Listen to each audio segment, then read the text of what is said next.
தானியேலை குறித்து வேத வசனம் கூறுகிறது. தானியேல் ஒரு ஜெயமான வாழ்க்கை வாழ்ந்தான் என்று வேதத்திலே நாம் வாசிக்கிறோம்.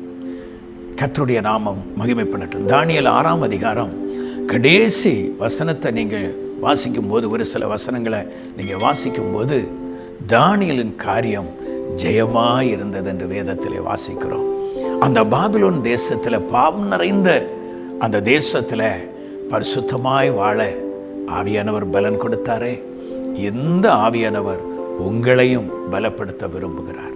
உங்களையும் பலப்படுத்த இன்றைக்கு உங்களோடு பேசி கொண்டிருக்கிறார். எப்படிப்பட்ட சூழ்நிலை, பாவம் நிறைந்த அந்த பாபிலோன் தேசம், அதிலே தானியேலால் எப்படி ஜெயமாய் வாழ முடிந்தது? தேவாவியானுடைய பிரசன்னம், பரிசுத்த ஆவியானுடைய பிரசன்னம் அவரை மூடி இருந்தபடினால் வேதத்தை நாம் வாசிக்கும் போது அவருக்குள் இருக்கிறதான அந்த ஆவியானவரை துக்கப்படுத்தாம கவனமாய் நடந்தார்.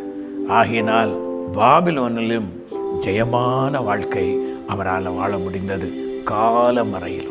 காலமறையிலும் எனக்கு அன்பார்ந்த தேவஜனமே, கர்த்தருக்கு ஸ்தோத்திரம் உண்டாகட்டும்.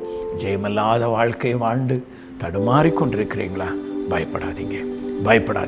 ஐயோ, என் குடும்பத்தை நடத்த முடியலை, ஐயோ என்னுடைய தொழிலை நான் ஜெயமாய் நடத்த முடியலை, ஐயோ என்ன செய்வது, என்னுடைய பிஸ்னஸில் நான் வேதனைப்படுறேன், என்ன செய்யன்னு சொல்லி யோசிக்கிறீங்களா? நீங்கள் ரட்சிக்கப்பட்ட ஆண்டவருடைய பிள்ளையா? தேவாவியனுடைய அபிஷேகத்தை கேட்டு பெற்றுக்கொள்ளுங்க. பரிசுத்த ஆவியின் வல்லமையை கேட்டு பெற்றுக்கொள்ளுங்க. அவர் தமது சிறகுகளால் உங்களை மூடட்டும்.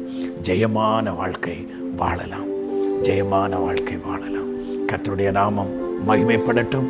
இந்த வார்த்தைகளை கொண்டு கர்த்தர் உங்களை ஆசீர்வதிப்பாராக.